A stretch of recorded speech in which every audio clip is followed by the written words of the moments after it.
Hello everyone, welcome to my channel. मैं आपकी doctor Ritu और आज मैं जिस टॉपिक पे आपसे बात करने जा रही हूँ वो है अगर आपका कोलेस्ट्रॉल लेवल बढ़ा हुआ है तो आपको क्या खाना चाहिए और क्या नहीं खाना चाहिए।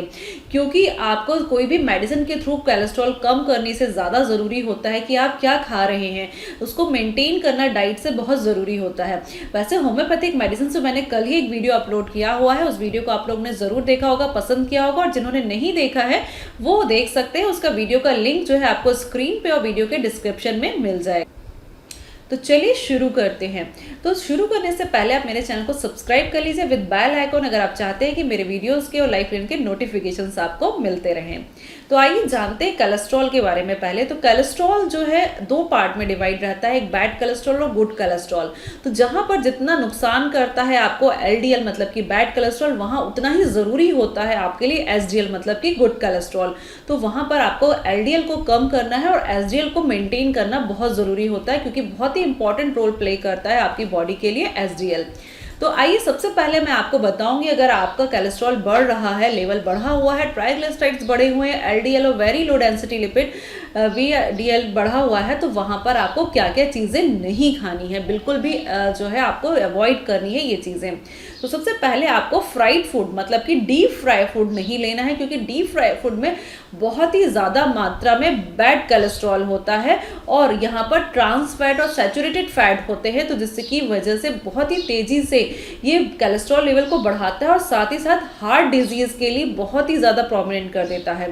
तो यहाँ पर फ्राइड फूड, जिन लोगों का कोलेस्ट्रॉल लेवल बढ़ा हुआ है, फ्राइड फूड को बिल्कुल अवॉइड कर दे। और इसके साथ ही जो है सेकेंड कंडीशन होती है वो होता है फास्ट फूड और प्रोसीड फूड।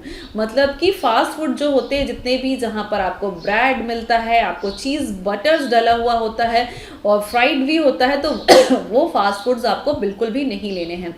प्रोसीड फूड मतलब कि जो मार्केट में आधे बने हुए फूड मिलते हैं, पैक्ड फूड मिलते हैं, वहाँ उनको भी नहीं लेना है, क्योंकि आज की इजी लाइफस्टाइल करने के लिए बहुत सारी चीज़ें हम ऐसे यूज़ करते हैं जो कि प्रोसीड होती है या फिर पैक्ड डब्बे में पैक होती है, जो कि आपको तुरंत बना के खा लेते हैं। वहाँ पर भी सबसे ज़्यादा एलडीएल देखा जाता है, सबसे ज़्यादा मात्रा में एलडीएल पाया जाता है, बैड कोलेस्ट्रॉल मिलता है उनमें। तो वहाँ पर उन चीज़ों को भी अवॉइड करना बहुत ज़रूरी है। देन इसके अलावा एनिमल फूड में भी सबसे ज़्यादा कोलेस्ट्रॉल पाया जाता है। एनिमल फूड में अगर आप कहते हैं मीट खाते हैं, आप बहुत ज़्यादा फ्राइड मीट लेते हैं, तो वहाँ पर जो है बहुत ही तेज़ी से कोलेस्ट्रॉल बढ़ा हुआ मिलता है। देन यहाँ एग की बात करें तो एग का जो है येलो पार्ट बिल्कुल भी नहीं लेना है अगर आपका कोलेस्ट्रॉल लेवल बढ़ा हुआ है। देन इसके लिए बात करेंगे हम डिज़र्ट्स की। तो डिज़र्ट सबको बहुत ही ज़्यादा पसंद होते हैं, सबसे ज़्यादा ज़रूरी होते हैं। किसी भी पार्टी में, किसी भी फंक्शंस में डिज़र्ट ज़रूर लेते हैं लोग, लेकिन वो डिज़र्ट आपके लिए बहुत ही ज़्यादा हाई कैलोरीज के साथ साथ आपको जो है कोलेस्ट्रॉल लेवल को बढ़ाने में भी बहुत हेल्पफुल करते हैं। देन जनरल डेज में भी हम केक पेस्ट्रीज खाते रहते हैं, जहाँ पर आपका बेक्ड फूड होते हैं, कुकीज़ होती हैं, जहाँ पर आप चाय के साथ में कई बार कुकीज़ खा लेते हैं, इन बिटवीन मील्स में कुकीज़ खा लेते हैं। तो ये सारी चीज़ें भी प्रोसेस्ड फूड में आ जाती हैं और जो है ये आपके डिजर्ट्स में आती हैं और इसमें भी काफ़ी कोलेस्ट्रॉल की मात्रा पाई जाती है, तो इनको भी आपको अवॉइड करना बहुत ज़रूरी है। देन आइसक्रीम, जैसे कि गर्मी के वेदर में आइसक्रीम सबसे ज़्यादा यूज़ की जाती है, सबसे ज़्यादा खाना पसंद करते हैं लोग, तो आइसक्रीम्स में भी बहुत ही ज़्यादा हाई कोलेस्ट्रॉल पाया जाता है, क्योंकि वो हाई फुल क्रीम भी होता है, प्लस जो है वहाँ पर बहुत सारे प्रोसीड फूड्स भी डले हुए होते हैं, जिसकी वजह से वहाँ पर बहुत ही तेज़ी से कोलेस्ट्रॉल लेवल को बढ़ाने में हेल्प करता है। तो इसको भी अवॉइड करना बहुत ज़रूरी है। देन इसके अलावा जो है अगर आप स्मोकिंग करते हैं, ड्रिंकिंग करते हैं, तो यहाँ पर भी आपके लिवर फंक्शंस पे सीधे इफेक्ट पड़ता है, हार्ट सिम्टम्स से सीधे इफेक्ट पड़ता है। कोलेस्ट्रॉल के साथ में आपको बड़े होने के साथ में सबसे ज़्यादा रिस्क फैक्टर्स हो जाते हैं आपके यहाँ पर ब्रेन स्ट्रोक के, हार्ट डिजीजेस के, हार्ट अटैक के और फैटी लीवर के। तो यहाँ पर इन दो चीज़ों को भी आपको अवॉइड करना बहुत ज़रूरी है अगर आपका हाई लेवल है कोलेस्ट्रॉल का। देन इसके अलावा जो है आप ऑयल, बटर, चीज़ होते हैं, इनमें भी हाई कोलेस्ट्रॉल होता है। अगर आपका हाई कोलेस्ट्रॉल बढ़ा हुआ है तो वहाँ पर इन चीज़ों को भी बंद करना बहुत ज़रूरी है। तो कुछ वेजिटेबल्स ऑयल्स भी बढ़ाते हैं आपके हाई कोलेस्ट्रॉल को। बटर होता है, चीज़ में कुछ चीज़ होता है जो एक लो डेंसिटी चीज़ भी आता है और एक थोड़ा सा हाई डेंसिटी भी आता है। तो वहाँ पर हाई डेंसिटी अगर आप चीज़ यूज़ कर रहे हैं, अच्छा वाला चीज़ यूज़ कर रहे हैं, तो वो हेल्प करता है एसडीएल के लिए। लेकिन अगर आप लो डेंसिटी यूज़ कर रहे हैं तो वहाँ पर भी ये इंक्रीज करता है आपके हाई कोलेस्ट्रॉल को और बढ़ाने में हेल्प करता है। तो इसको भी अवॉइड करना बहुत ही ज़्यादा ज़रूरी है। तो ये कुछ चीज़ें मैंने आपको बताई जो इस पर ध्यान देना है आपको डेली रूटीन में, कि आपको इन चीज़ों को नहीं लेना है और साथ में होम्योपैथिक मेडिसिन का यूज़ करना है, तो बहुत ही जल्द आपका जो है कोलेस्ट्रॉल लेवल कम हो जाएगा। लेकिन कुछ चीज़ें आपको जानना ज़रूरी है कि जो चीज़ें आपको लेना बहुत ज़रूरी है कोलेस्ट्रॉल को कम करने के लिए और साथ ही साथ एसडीएल को मेंटेन करने के लिए। तो आइए जानते हैं उसके बारे में। तो चलिए जानते हैं अब आपको क्या खाना ज़रूरी है अगर आपकी ब्लड रिपोर्ट में लिपिड प्रोफाइल्स में कोलेस्ट्रॉल बढ़ा हुआ है, ट्राइग्लिसराइड बढ़ा हुआ है, एलडीएल बढ़ा हुआ है या वीएलडीएल बढ़ा हुआ है, और साथ ही साथ आपको एसडीएल को कहते हैं मेंटेन करने के लिए और इन चीज़ों को कम करने के लिए क्या क्या चीज़ें खाना बहुत ज़रूरी है, क्या चीज़ें करना ज़रूरी है। तो सबसे पहले मैं बात करूँगी कि आपको फाइबर डाइट लेना बहुत ज़रूरी है। फाइबर डाइट्स में आप ओट्स खा सकते हैं, ग्रीन वेजिटेबल्स और फ्रूट्स खाना बहुत ज़रूरी होता है। देन बीन्स खाइए आप यहाँ पर, और होल ग्रेन जितने भी पल्सेस होती हैं वो खाना बहुत ज़रूरी है, और साथ ही साथ सोया और सोया से बनी हुई प्रोडक्ट्स होते हैं वो आपको खाना बहुत ज़रूरी है, क्योंकि इनमें जो है प्रोटीन की मात्रा बहुत ज़्यादा पाई जाती है, और प्रोटीन जितना ज़्यादा बॉडी में इंक्रीज होगा फैट उतनी ही जल्दी डिक्रीज होता है, तो हेल्प करता है। तो यहाँ पर आपको हाई फाइबर डाइट्स लेना बहुत ज़रूरी है। देन हम बात करें कुछ न्यूट्रिशंस पे, तो यहाँ पर आपको ओमेगा 3 और विटामिन सी की मात्रा आपकी बॉडी में मेंटेन होना बहुत ज़रूरी है।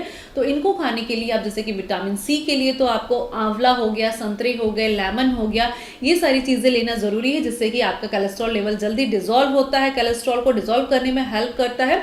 और ओमेगा 3 भी बहुत ही ज़रूरी होता है, जिसको आपको मिल सकता है जैसे कि नट्स में लेना है आपको। आलमंड यहाँ पर ले सकते हैं आप, कुछ फ्लैक्स सीड्स ले सकते हैं, चिया सीड्स ले सकते हैं, जिसमें कि ओमेगा 3 की मात्रा काफ़ी अच्छी पाई जाती है। तो इससे भी आपका कोलेस्ट्रॉल लेवल को कम करने में बहुत ही हेल्प मिलती है। देन इसके अलावा ऑयल्स पे बात करें, क्योंकि बिना ऑयल के आप खाना नहीं खा सकते हैं, और मैंने आपको बहुत सारी चीज़ें अवॉइड कर दी हैं। तो यहाँ पर अगर आपको ऑयल लेना भी है, थोड़ा बहुत मात्रा में चीज़ों को फ्राई करने के लिए थोड़े कम मात्रा में ही ऑयल यूज़ करें, लेकिन यहाँ पर आप ऑलिव ऑयल यूज़ कर सकते हैं या मस्टर्ड ऑयल यूज़ कर सकते हैं, लेकिन कम मात्रा में ही यूज़ करें उसको। देन इसके अलावा आपको अपनी फिजिकल एक्टिविटी बढ़ाना बहुत ज़्यादा ज़रूरी है। अगर आपकी फिजिकल एक्टिविटी नहीं है, सेडेंट्री लाइफ है, आप बिल्कुल बैठे वर्क करते हैं, ऑफिशियल वर्क ज़्यादा हो जाता है, तो वहाँ पर भी कोलेस्ट्रॉल बढ़ने के चांसेस सबसे ज़्यादा रहते हैं, फैटी लीवर होने के चांसेस हो जाते हैं, और आपके हार्ट डिजीज़ के प्रॉब्लम्स हो जाती है। तो इसलिए यहाँ पर फिजिकल एक्टिविटी आपको रखनी है, एक्सरसाइजेस करना बहुत ज़रूरी है। तो अपनी फिजिकल एक्टिविटी को ज़रूर बढ़ाएं। आप कम से कम 15 मिनट सुबह, 15 मिनट शाम को, सिर्फ अगर आप अपनी फिजिकल एक्टिविटी बढ़ाते हैं तो इससे भी आपको कोलेस्ट्रॉल लेवल कम करने में बहुत ही हेल्प मिलती है। देन इसके साथ ही साथ आपको डाइजेस्टिव सिस्टम को आपका ठीक रखना बहुत ज़रूरी होता है, क्योंकि अगर आपका डाइजेस्टिव सिस्टम ही ठीक नहीं रहेगा तो वहाँ पर भी आपको फैटी लीवर होने के चांस रहते हैं, जिससे कि ट्राइग्लिसराइड्स बढ़ता है। और साथ ही साथ अगर आप डाइजेस्टिव सिस्टम ठीक नहीं होगा तो जो भी आप हेल्दी डाइट लेते हैं वो बॉडी में आपके डाइजेस्ट ही नहीं होगा, बॉडी में एब्जॉर्ब ही नहीं होंगे। तो वहाँ पर आपके डाइजेस्टिव सिस्टम को ठीक करना रखना बहुत ही ज़्यादा ज़रूरी होता है। और एक लास्ट आपको इंपॉर्टेंट चीज़ बताती हूँ, वो होता है वाटर। तो वाटर इंटेक बढ़ाना है आपको, और वाटर इंटेक बढ़ाने के साथ साथ यहाँ पर हॉट वाटर लेना है। तो आपने कई जगह पुराने लोगों से सुना होगा खाना खाने के बाद में गर्म पानी पीना चाहिए। तो जहाँ पर जो भी आपने खाया है, थोड़ी तली हुई चीज़ें, थोड़ा बहुत मात्रा में ऑयल या घी गया है आपके अंदर, तो वो आपके वहाँ पर जमेगा नहीं, आपके ऑर्गन्स में जाके वो उसको डिजॉल्व करके फ्लश आउट कर देगा। तो उसके लिए हॉट वाटर बहुत ज़रूरी होता है। तो हॉट वाटर थेरेपी यहाँ यूज़ करें तो आपका कोलेस्ट्रॉल बहुत ही तेज़ी से कम होता है। तो इसको गुनगुना पानी सुबह मॉर्निंग में पिए, जहाँ पर नींबू रस के साथ में आप पी सकते हैं, और खाना खाने के बाद में एक कप हॉट वाटर ज़रूर लें, जिससे कि भी आपका कोलेस्ट्रॉल लेवल कम करने में बहुत ही हेल्प मिलेगी। तो आइए इस वीडियो में आपको मिला कि क्या चीज़ें बिल्कुल नहीं खानी है, अवॉइड करना है, और क्या चीज़ें बहुत ज़रूरी खानी है। अगर आप इन चीज़ों को मेंटेन करते हैं कुछ दिन में, तो जल्द ही आपका लिपिड प्रोफाइल नॉर्मल हो जाएगी, कोलेस्ट्रॉल लेवल नॉर्मल हो जाएगा आपका। और इस चीज़ को मेंटेन रखेंगे तो आपको कभी भी हार्ट डिजीज़, लिवर डिजीज़ की प्रॉब्लम्स नहीं आएंगी। तो इसको आप ध्यान में रखिए और फॉलो कीजिए। और आज का वीडियो कैसा लगा, लाइक करके, शेयर करके, कमेंट करके ज़रूर बताइएगा। Thank you.